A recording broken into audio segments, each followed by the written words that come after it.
तुम्ही कमावलेली संपत्ती जेव्हा तुमची दुश्मन बनते जीवाची, तेव्हा त्या संपत्तीला काय म्हणावं? मी आपल्या जीवनामध्ये स्वातंत्र्य गमावलं आहे आणि स्वातंत्र्य गमावण्याचं कारण काय आहे? तर तुमचे विचार. मित्रांनो, या सृष्टीमध्ये प्रत्येक गोष्ट संतुलन करत असते. जसे एखाद्या गोष्टीचे सकारात्मक बाजू असतात तसे त्या गोष्टीच्या नकारात्मक बाजू पण असतात. जेव्हा तुम्ही विचारांपासून स्वतःचा अंतर तयार करताना त्याला बोध असं म्हणतात. मग बोध प्राप्त होतो माणसाला आणि बोध हा तुम्हाला योग्य मार्गदर्शन करतो. परिपक्व होण्यासाठी तुमच्यामध्ये बोध उत्पन्न होणं गरजेचं आहे आणि बोधाची पातळी विकसित होण्यासाठी तुम्ही विचारांपासून अंतर ठेवलं पाहिजे. आणि म्हणून लहानपणापासून आम्ही जे शरीर जसं जमा करत चाललो तसं आम्ही विचारांचं पण गाठोडं जमा करत चाललो. ते कुठंतरी बाजूला ठेवून जेव्हा गरज पडेल तेव्हा वापरायला शिका. हे शरीरसुद्धा आणि ते विचारसुद्धा, हे विचारांचं गाठोडं म्हणजेच मन आहे ना हो. आणि म्हणून ऊर्जा जी आहे, तुमचा आत्मा जो आहे, त्याला कधी दुखवू नका. तुमचे विचार बदलले, काहीतरी घडलं, विचार बदलले, तो आत्मा दुखायला लागला. तुमचा विचार बदलले, तुमचा आत्मा उड्या मारायला लागला. मित्रांनो, या सगळ्या गोष्टींपासून त्याला दूर ठेवा. तसं जीवनामध्ये आम्ही जे काही गोळा करू राहिलो, विचार असतील, पैसा अडका असेल, जे काय असेल, हे सगळं आम्ही गोळा करू राहिलो. आम्हाला असं वाटतं की यांनी आमचं जीवन सुंदर होईल, परंतु तसं वास्तव नाही आहे. ते तुमच्या विचारांमुळे, तुमच्या प्रभावामुळे तुम्हाला तसं वाटतं. तुम्ही जेव्हा विचारांच्या प्रभावाच्या बाजूला याल ना, तेव्हा तुमच्या लक्षात येईल की खरं जीवन जगणं काय. जीवन जगणं म्हणजे आता जे चाललं आहे माझं, तेच आनंद आहे माझ्यामध्ये. बस, जे चाललं आहे त्याच्यामध्ये बुडून जाणं, जे मिळेल त्याच्याबरोबर सामील होणं. म्हणून बोध नेहमी जागृत करा. आणि बोध जागृत जर केला ना मित्रांनो, तुम्हाला सांगतो मी, एवढं सुंदर जीवन आहे ना की तुम्ही तुमचं जीवन पण सुंदर कराल आणि सगळ्यांचं जीवन सुंदर कराल. आणि जेव्हा तुमच्या आजूबाजूला जीवन सुंदर व्हायला लागेल ना, खऱ्या अर्थाने तुम्हाला मानव जन्माला आल्याचं खऱ्या अर्थाने सार्थक होईल. मित्र हो, भिंतीवरचं कोळी जेव्हा जाळं विणतो तेव्हा तुम्हाला असा कधी अनुभव आला आहे की तो स्वतःच त्या जाळ्यामध्ये अडकला? त्या जाळ्यामध्ये तो विविध भक्षी, विविध प्राणी, कीटक, माशा यांना अडकवतो आणि स्वतःला भक्ष्य बनवतो, परंतु स्वतः कधी त्या जाळ्यामध्ये अडकत नाही. त्याच्या का अशी क्षमता असते की त्याचे पाय त्या जाळ्यावर अडकत नाही, चिकटत नाही. आणि म्हणून तो खऱ्या अर्थाने मास्टर आहे जाळं विणण्याचा. परंतु मनुष्य असा प्राणी आहे, स्वतः विणलेल्या जाळ्यामध्ये स्वतःच अडकतो आणि तडफडतो. जेव्हा तुम्ही विणलेलं जाळं तुम्हाला त्याच्यामध्ये अडकवतं, तुम्ही बांधलेल्या भिंती तुमच्यासाठी तुरुंग बनतात, तेव्हा त्या जीवनाचं काय ते दुर्दैव. आणि ते दुर्दैव आज सगळ्या माणसांच्या नशिबामध्ये आहे. आम्ही ज्या नात्यांना आमचं सुरक्षा कवच बनवतो, आमच्यासाठी एक सीमा बनवतो संरक्षणाच्या, आधाराच्या, प्रेमाच्या, तीच नाती जेव्हा तुमच्या जीवावर उठतात तेव्हा तुमचं आयुष्य आणि तुमचं जीवन धोक्यामध्ये येतं. एवढंच नाही, जी संपत्ती मनुष्य कमवतो बऱ्याच वेळा उतार वयामध्ये त्याच्या जीवाची जानी दुश्मन बनते ती संपत्ती. आपण अनेक बातम्या ऐकतो की नातवाने केला वृद्धांचा खून, नोकराने केला, घरगड्याने केला मालकाचा खून. आपण हे जे ऐकतो, अगदी घरातली माणसंसुद्धा जीवावर उठतात जेव्हा तुम्ही कमावलेली संपत्ती त्यांना हवी असते. जेव्हा दरोडा पडतो एखाद्या घरावरती तेव्हा कानातलं असेल, हातातलं असेल, ते ओरबाडून घेतलं जातं. कान तुटताय की काय, बोटं तुटताय की काय, याची त्यांना काही घेणं नसतं. जर हातातल्या बांगड्या जर नाही निघाल्या तर हात तोडून ते घ्यायला मागं पुढं बघत नाही, जीव घ्यायला पण मागं पुढं बघत नाही. म्हणजे तुम्ही कमावलेली संपत्ती जेव्हा तुमची दुश्मन बनते जीवाची, तेव्हा त्या संपत्तीला काय म्हणावं? सद्गुरू आम्हाला आज ते सांगताय की तुम्ही आपल्या जीवनामध्ये स्वातंत्र्य गमावलं आहे. आणि स्वातंत्र्य गमावण्याचं कारण काय आहे? तर तुमचे विचार.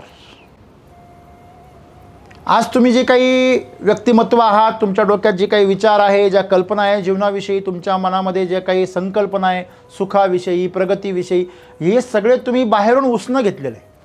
कोणाचं तरी ऐकलेलं आहे, कोणाचं तरी पाहिलेलं आहे. तुमच्या जीवनाचा तुम्हाला काही अनुभव नाही आहे. नाही अरे पैसे भरपूर असले की माणसाला काही टेन्शन नाही राहत. पैसे असल्यावर बी जास्त टेन्शन असतं. हे पैसे कमावल्यावर कळतं. एखाद्याला वाटतं फार मला सुंदर बायको भेटली, सुंदर नवरा भेटला, कर्तृत्ववान, तर माझं जीवन सुंदर आहे. पण जावे त्याच्या वंशा तेव्हा कळे, आहे की नाही? तुम्हाला पत्त्याच्या कॅटमधला राजा बनायचं आहे की गुलाम बनायचं आहे हे तुमच्या राणीवर अवलंबून आहे. या सृष्टीमध्ये प्रत्येक गोष्ट संतुलन करत असते. जसे एखाद्या गोष्टीचे सकारात्मक बाजू असतात तसे त्या गोष्टीच्या नकारात्मक बाजू पण असतात. पण आपलं कसं आहे, आपल्याला फक्त एकच बाजू हवी असते. आपल्याला गुलाबाचं फूल हवं आहे पण काटे नको आहे. आपल्याला ऊसाची गोडी पाहिजे पण त्या ऊसातून जाताना त्याचे पानं जे चरचर कापतात ते कापणं नको आहे. आपल्याला हरभरे तर खायचे परंतु त्याचे फुटाणे करून खायचे, चावत नाही, दात पडायची भीती वाटते. आम्हाला यश तर हवं आहे परंतु त्याच्या मागून येणारा संघर्ष नको आहे. आम्हाला अचिव्हमेंट पाहिजे पण त्यासाठी आम्ही एफर्ट लावायला तयार नाही. आम्हाला शॉर्टकट पाहिजे. जर तुम्हाला एखादी गोष्ट हवी असेल तर त्या गोष्टीला दोन्ही पण बाजू असतात. आणि म्हणून सद्गुरू त्या विचारांच्या संदर्भामध्ये तुम्हाला आज आणि मला जागृत करताय की तुमचे विचार आणि तुम्ही हे वेगळे नाही हो. माझे विचार आणि मी कसा वेगळा? तुम्ही असे वेगळे, जेव्हा तुम्ही जन्माला आले तेव्हा तुमच्याकडे काय विचार होते? श्रीमंत घरात वाढलेल्या मुलाचे विचार, गरीब घरात वाढलेल्या मुलामुलींचे विचार हे वेगळे असतात. गरीब घरातील मुलगा एक एक रुपयाची इज्जत करतो. त्याला इज्जत करायचं माहिती आहे पैशांची. श्रीमंत घरातल्या मुलांना पैशांची इज्जत करायचं माहिती नाही. गरीब घरातील मुलांना आपल्या आईवडिलांच्या आज्ञेत राहायची सवय असते कारण त्यांच्याशिवाय त्यांना कोणीच आधार नाही आहे. श्रीमंत घरामध्ये काही गरज नसते का? पैशाने कोणीही अगदी नोकर असला तो सुद्धा त्याची रिस्पेक्ट करतो. मार्केटमधले लोकसुद्धा ओळखतात की अरे हा अमक्या अमक्या शेठचा पोरगा आहे आणि म्हणून ते त्या शेठचा पोरगा म्हणून त्याला रिस्पेक्ट देतात. याला असं वाटतं ही मलाच रिस्पेक्ट भेटू राहील आणि म्हणून त्याचा वेगळ्या प्रकारचे विचार डोक्यामध्ये तयार होतो. एखाद्याला जन्मजात एखादं कौशल्य भेटलं, एखादी कला भेटली तर त्या कलेचा त्याला अहंकार होतो, घमंड होतो. एखाद्या मुलीला जर सौंदर्य भेटलं तर तिला पण त्याचा अहंकार होतो. अशी मुलगी नाही जिला आपल्या सौंदर्याचा अहंकार नाही. आणि असा पुरुष नाही ज्याला आपल्या कर्तृत्वाचा अहंकार नाही.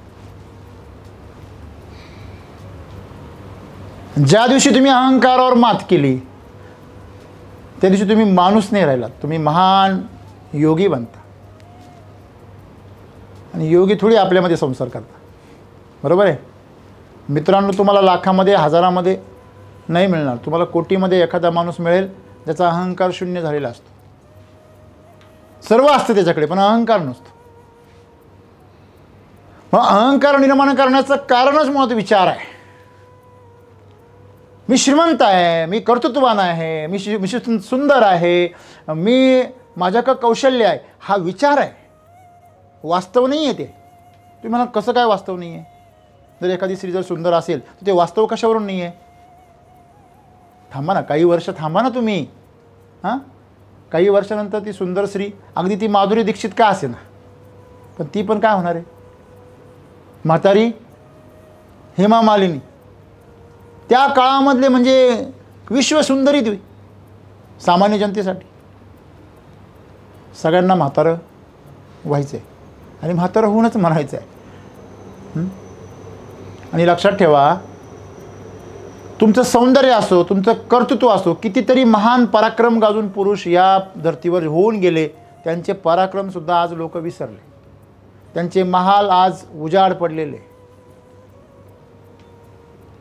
म्हणजे जीवनामध्ये कर्तृत्व श्रेष्ठ आहे, सौंदर्य श्रेष्ठ आहे. हा जो विचार आहे, हा विचारच मुळात बिनबुडाचा आहे. आणि म्हणून ह्या विचारांनी आमच्यामध्ये जो अहंकार तयार होतो, त्या अहंकारामुळे आम्ही त्याच्यामध्ये वाहवत जातो आणि आम्ही मूळ जीवनापासून भरकटतो. तेच गोष्टी आम्ही पुन्हा पुन्हा करतो, प्रत्येक जन्मामध्ये तेच करतो. एकदा एक 10वीचा मुलगा आत्महत्या करायला चालला होता. त्याला त्याच्या आईने अडवलं, बाळा आत्महत्या करायला जाऊ नको. आई नाही म्हटल्यावर त्याला आणखीन जोश आला. तुम्हाला माहिती आहे हां, मारामारी करणाऱ्यामध्ये तर तुम्ही जर एखाद्याला धरलं ना, मग तो आणखीन जोर लावतो. जे धरले त्यांना जोर लावतो तो, त्याला मोकळं सोडा, काहीच करत नाही तो. सांगण्याचं तात्पर्य असं की त्या आईने त्या मुलाला अडवलं तर तो मुलगा आणखीन जोश दाखवायला लागला. अरे मी तुला थांबवत नाही बाळा, तू जा, पण मी काय सांगते ते ऐक आधी आणि मग जा. त्याला पण धक्का बसला. आई म्हणते जा तू आत्महत्या कराय. तू म्हटलं काय गाय. त्याचा उत्साह थोडा थंड झाला. हां, आई जाऊन देते म्हटल्यावर. रात्री जेवण न करता जर एखादं बाळ झोपायला लागलं तर आई आग्रह करते, वडील आग्रह करतात. एकदा करता, दोनदा करता, तिसऱ्यांदा म्हणतात तसंच मर. मग ते गपचूप उठतं रात्रीतून जेवतो एकटाच भूतासारखं, पाहतो कुणी उठलंय की नाही, कुणी बघतंय की नाही. मनाचे खेळ फार अवघड आहे. मग ते आईने सोडल्यावर ते थांबलं. ती म्हणे बाळा एक विचार कर. मला वाटतं ते श्यामच्या आईचं आधुनिक व्हर्जन असावं. ती म्हणे तू विचार कर, तुला 10वीला यायला किती वर्ष लागले. तो म्हणे 10 वर्ष लागले. हां, मग पहिलीपासून सुरुवात केली, बालवाडीपासून. हां, किती वेळा पुस्तकं बदलले, किती मास्तरांचा मार खाल्ला, किती काय काय तुला लिहावं लागलं. तुला आहे का आठवण सगळी. हो, मग किती थकलो मी आजपर्यंत लिहून लिहून, माझ्या किती वया भरल्या. हां, शाळेचे हेलपटे मारून मारून माझं जीवावर आलं. म्हणे मग तू विचार कर, तू जर पुन्हा पेपर दिला अभ्यास करून तर तू एकाच वर्षात सुटशील, आणि तू जर आत्महत्या करायला गेला तर तुला परत 10 वर्ष शिकावं लागेल. मग परत जन्माला आल्यावर तुला 10वीला कोणी घेणार आहे का परत. तुला पहिल्याच जावं लागेल परत. तू म्हणे हे बरोबर आहे यार. मग त्यापेक्षा 10 वर्ष वाया घालण्यापेक्षा ते परत 6 वर्ष लहानपणीची, त्यापेक्षा 1 वर्ष परवडलं म्हणे. नाही मी त्यापेक्षा अभ्यासच करतो म्हणे. याला बोध असं म्हणतात. जेव्हा तुम्ही विचारांपासून स्वतःचा अंतर तयार करताना त्याला बोध असं म्हणतात. मग बोध प्राप्त होतो माणसाला, आणि बोध हा तुम्हाला योग्य मार्गदर्शन करतो. आपण असं म्हणतो मरता क्या न करता. जर एखाद्या माणसावर जर संकट आलं आणि दडपण आलं तर दडपणामध्ये तो चुका करतो. संघर्ष में कोई निखरता है तो कोई बिखरता है. तर हे तुमच्या विचारांच्या धारणेवर अवलंबून आहे. आणि म्हणून सद्गुरू आज आम्हाला सांगता तुम्ही आणि तुमचे विचार हे वेगळे. आणि म्हणूनच तुम्हाला कधी असं वाटतं की आपण कलेक्टर व्हावं, कधी असं वाटतं की सिलेक्टर व्हावं. हां, कधी असं वाटतं की खेळामध्ये जावं, कधी असं वाटतं नाही कलेमध्ये जावं. 10वी नंतर पोरांची फार मजा येते. बरेच रस्ते असतात, art, commerce, science, ITI, computer, त्याचं भांबावून जातं ती. 12वी नंतर 10वी नंतर ती पोरांची मजा बा. हां, काही काही ते बेडूकुड्या मारतात, इकडे एंट्री घेतात, प्रवेश करतात. नाही गड्या आपल्याला सायन्स नाही जमायचं, चला इकडे, चालला कम्प्युटर.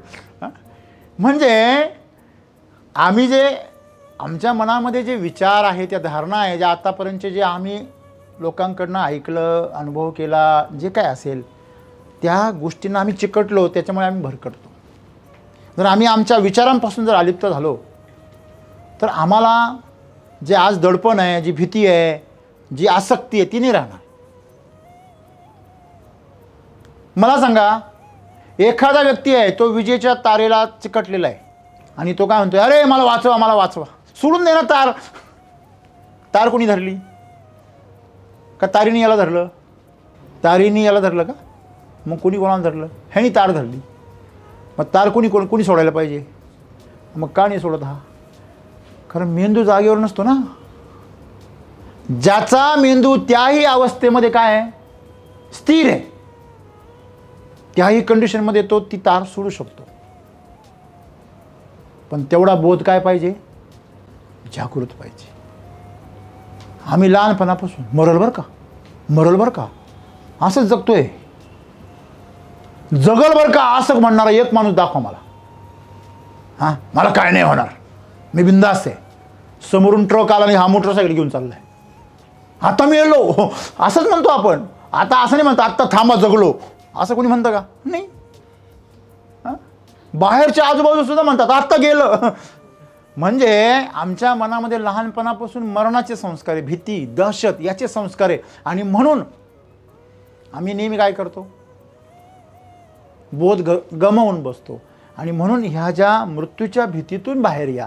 सगळ्यात मोठी भीती हीच आहे, दुसरं काय, पैसा अडका वगैरे हे तर कधीतरी मी गमावणारच आहे. पण सर्वात मोठी भीती काय आहे, जर जीवनच गमावलं तर, जर खोडच छाटून टाकलं तर फांद्या जपून काय करता भाऊ? हां, मग शरीर आहे, मन आहे, हे सगळं काय आहे? फांद्या आहे, खोड आहे, पान आहे, मूळ आहे. पण ते खालचं मूळ तोडून टाकलं ना, म्हणजे ते मूळ आहे, ते मूळ म्हणजे आमचं जीवन आहे. मग जीवनच नष्ट होण्याची जर भीती असेल तर तो माणूस स्वतंत्र कधीच राहू शकत नाही.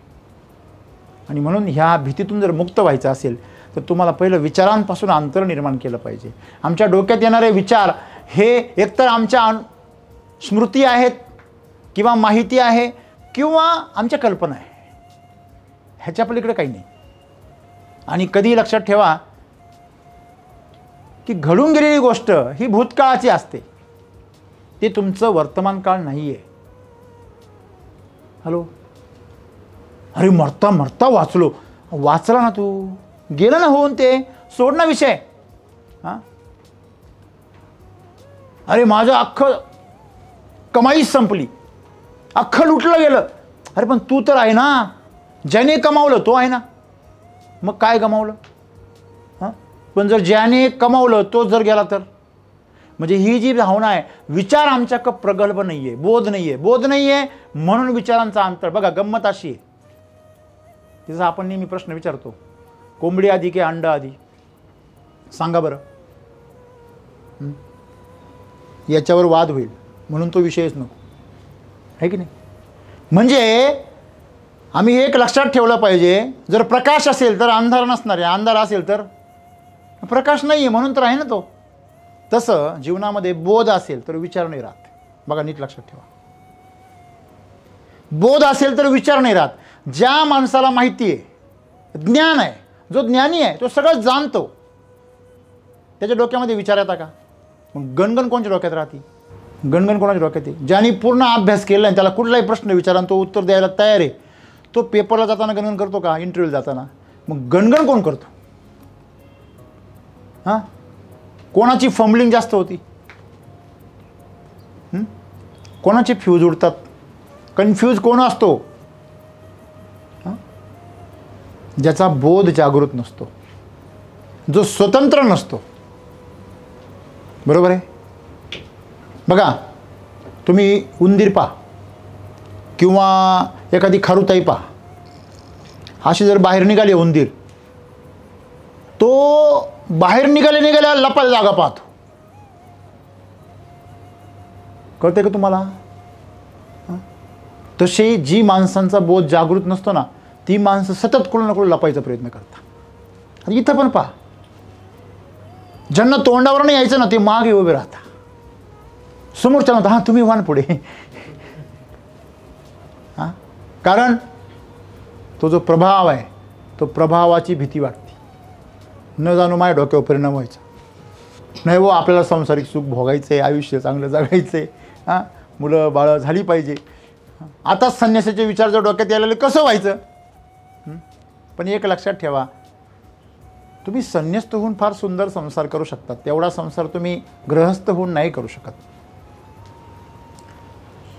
जेवढा सुंदर संसार विठ्ठलपंत आणि रुक्मिणी यांचा झाला आणि 5 सुंदर तेजस्वी बालकं जन्माला आली, तेवढा संसार तर कोणाचाच सुंदर नाही. हां, 5च्या 5 मुलं, निवृत्ती, ज्ञानदेव, सोपान, मुक्ताई, एकनाथ, नामदेव, तुकाराम. आपण जसं म्हणतो सुरुवात त्यांच्यापासून होते, 5 जणांपासून. ज्यांनी या जगाला जीवन कसं जगायचं याचा आधार दिला, अशी बालकं पोटी जन्माला आली. संन्यास घेतल्यानंतर पुन्हा संसार केला गुरुच्या आदेशाने. मित्रांनो, संन्यासी माणूस फार सुंदर संसार करू शकतो. करतो का? कारण त्याचा बोध जागृत झालेला आहे. तो संसारात असून संसारात नसतो, लक्षात ठेवा. तुमच्याजवळ अमाप संपत्ती आहे, पण तुमच्या जवळ आहे ती, तुम्ही त्या संपत्तीत नाही, ती तुम्ही त्याच्यात अडकलेले नाही. मला सांगा, तुमच्याकडं दुधाचा फार मोठा असा तलाव आहे आणि तुम्ही त्याच्यामध्ये बुडून मेले, काय उपयोग आहे का?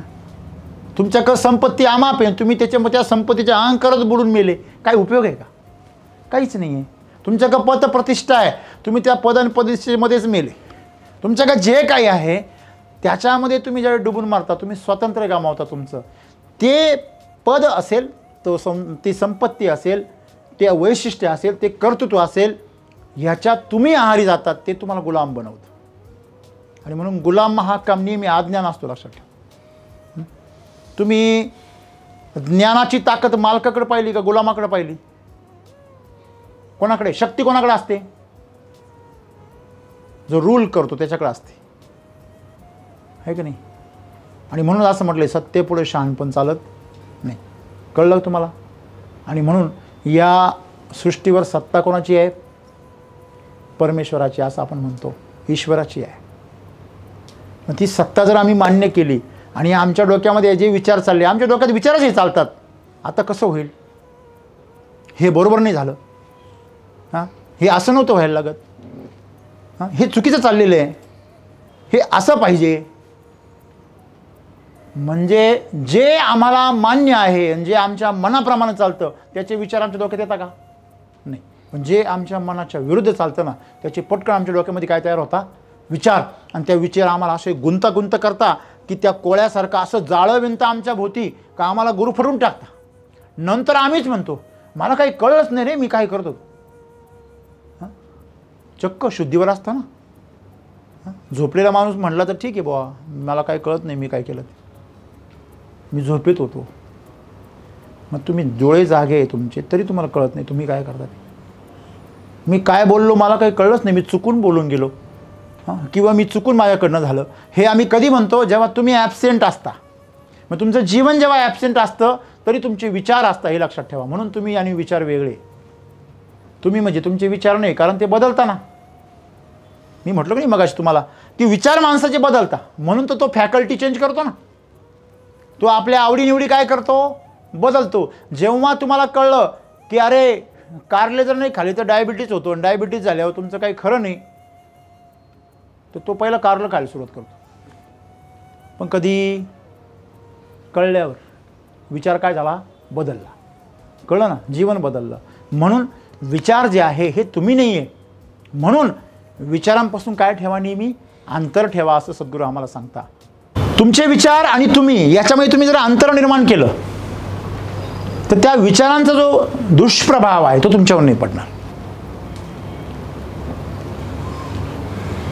आणि मग तुमच्याकडनं ज्या कृती घडतात चुकीच्या, त्यांच्यावर काय होईल? नियंत्रण येईल. तुम्हाला असं दिसेल जसं लोकांना तुम्ही काही करताना बघता, तसं तुम्ही स्वतःच्या शरीराला सुद्धा आणि तुमच्या मनाला सुद्धा काहीतरी करताना पाहाल. आणि ज्यावेळेस तुम्ही असं पाहाल, बरोबर आहे, समजा तुम्ही एखाद्याला मिठी मारली, तो तुम्हाला दिसेल का? हॅलो, तो पाठीमागून काय करतोय दिसेल का तुम्हाला? त्याच्या चेहऱ्यावर काय भाव आहे कळतील का तुम्हाला? मग तुम्हाला त्याच्या चेहऱ्यावरचे भाव आणि त्याची जर कृती तुम्हाला समजून घ्यायची असेल, त्याच्यापासून काय पाहिजे? तुमचं अंतर पाहिजे. साधा आम्ही बोट जरी नेलं डोळ्याच्या जवळ तर बोट दिसत नाही, अंतर पाहिजे. एक विशिष्ट अंतरामुळे बोट दिसतं. तसं आहे तुमचे विचार आणि तुम्ही यामध्ये अंतर जर निर्माण झालं, तुम्ही तुमचे विचार जर पाहायला शिकलात, तर तुमच्यामध्ये एक स्वातंत्र्य निर्माण होईल आणि त्या स्वातंत्र्यातून बोध निर्माण होतो. आणि बोध जर निर्माण व्हायला लागला तर तुम्ही भयमुक्त व्हाल. तुम्हाला प्रत्येक गोष्टीमधलं वेगळं काहीतरी बघायला मिळेल.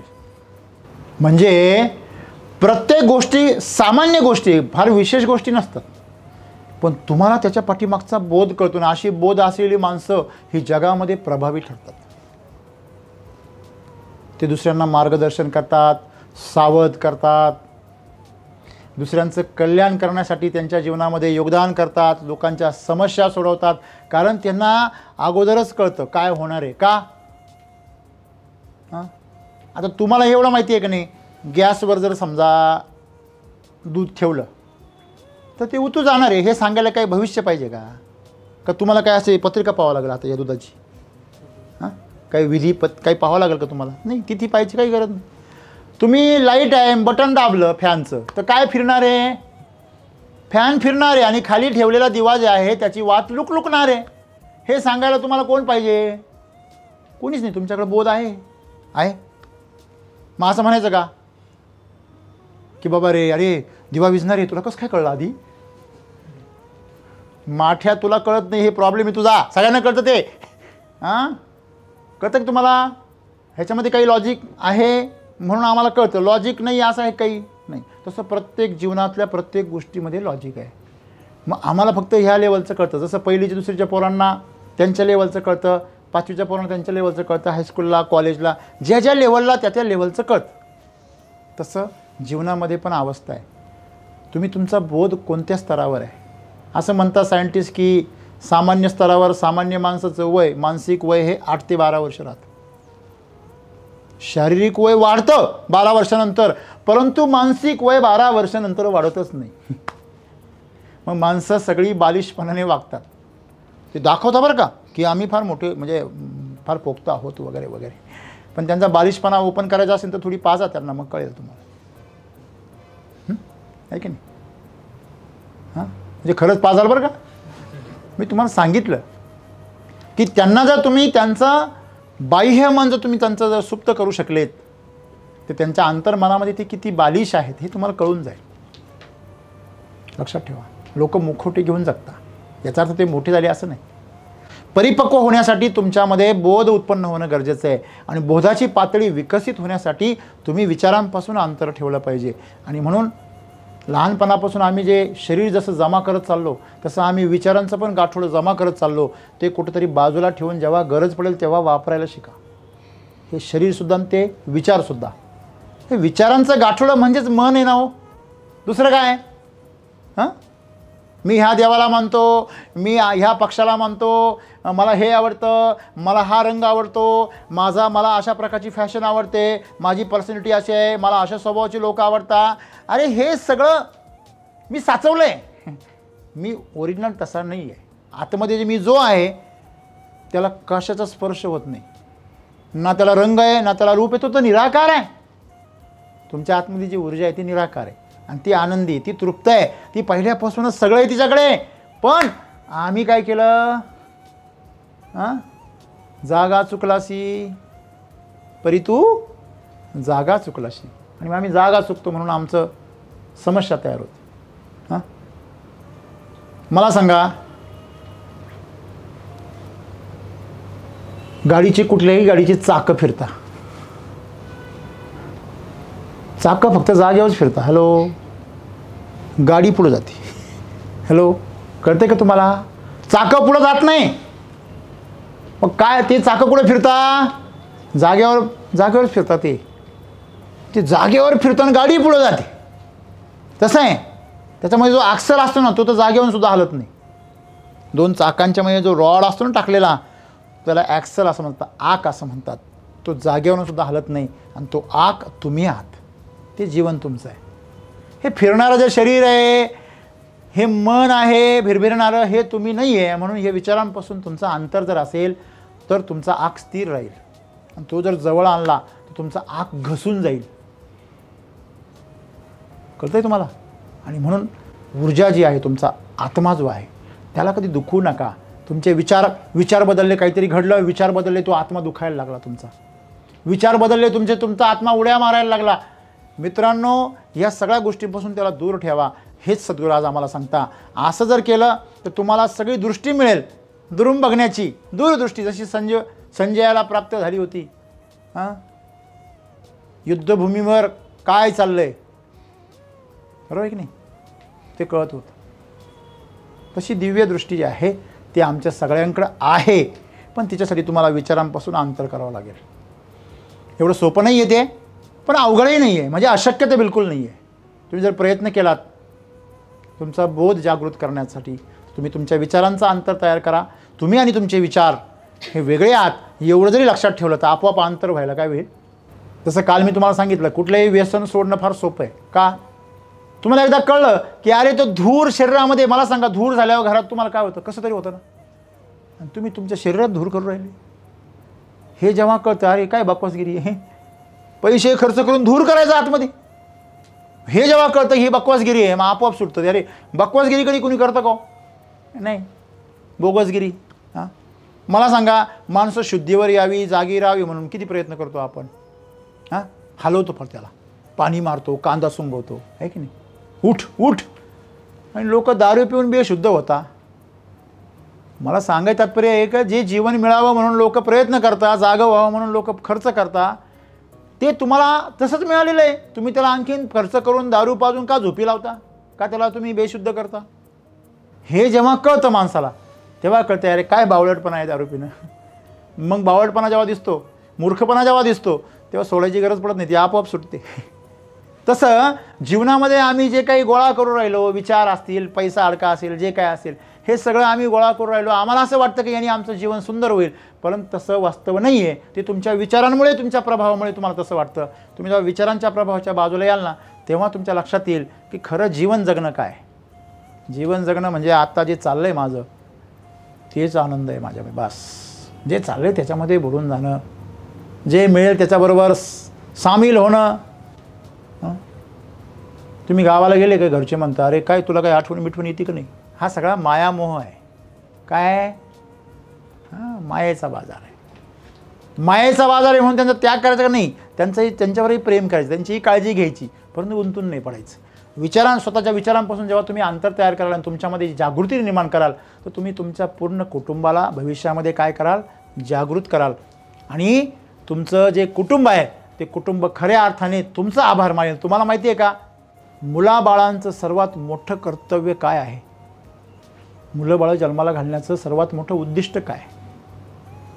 आपल्या परंपरेमध्ये असं सांगितलं आहे की आई वडिलांना मुक्ती मिळवून देणं हे मुलांचं कर्तव्य आहे.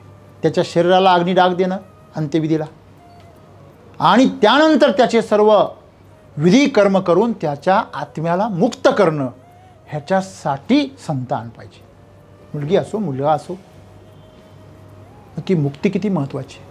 अरे शरीरातूनच मुक्ती मिळत नाही, मेल्यानंतर ती महामुक्ती तर सोडून द्या विषय, तो तर फार वेगळा विषय आहे. मग म्हणून तुमचं आमचं सगळ्यांचं कर्तव्य आहे की आम्ही जर स्वतःला जर अशा प्रकारे जर बोधाने जागृत केलं, आमच्यामध्ये बोध निर्माण केला, तर सर्वात मोठी संपत्ती आहे या जगातली, ती सर्वात मोठी संपत्ती तुम्हाला मिळेल आणि तुम्ही ती तुमच्या कुटुंबाबरोबर वाटू शकाल. आणि खऱ्या अर्थाने कुटुंबाचं काय होईल? कल्याण होईल. लक्षात ठेवा, मृत्यू येण्या अगोदर जागृत व्हा. आणि मृत्यू कधी येणार आहे हे त्यांनी अजून फोन नाही केला त्यांनी अजून कोणाला, आहे की नाही? हो येणार आहे बरं का मी, हॅलो, हां तयारी करून ठेवा. आत्तापर्यंत तुम्हाला कुणी ऐकलं का असं का तिरडी बिरडी सजवून ठेवली? हॅलो, फोन आला होता मला काल. हां तयारी करा रे. हां अमरधामची गाडी बोलून ठेवा. असं आहे का कधी? नाही, बरोबर आहे ना? म्हणून बोध नेहमी जागृत करा. आणि बोध जागृत जर केला ना मित्रांनो, तुम्हाला सांगतो मी, एवढं सुंदर जीवन आहे ना की तुम्ही तुमचं जीवन पण सुंदर कराल आणि सगळ्यांचं जीवन सुंदर कराल. आणि जेव्हा तुमच्या आजूबाजूला जीवन सुंदर व्हायला लागेल ना, खऱ्या अर्थाने तुम्हाला मानव जन्माला आल्याचं खऱ्या अर्थाने सार्थक होईल. लक्षामध्ये. आणि म्हणून सद्गुरूंचा आज संदेश सगळ्यांनी घ्या. डोक्यात चाललेल्या विचारांवर लक्ष ठेवा आणि त्यांच्यापासून अंतर करा. हे माझे नाही आहे, हे जगाने दिलेलं गाठोडं आहे. या गाठोड्यापासून मला काय राहायचं आहे? लांब राहायचं आहे. मला जे गरजेचं आहे तेच मी वापरणार, हे बाकीचं सगळं नाही वापरणार आहे मी. हॅलो, हां तुम्ही गाडी घेता, एखादी वस्तू घेता, त्याचे सगळे फंक्शन वापरता का हो मोबाईलमध्ये?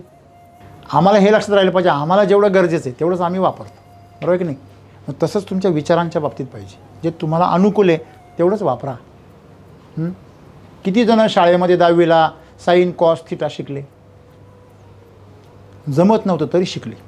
पायथागोरसच्या प्रमेयाने ते फार डोकं खाल्लं.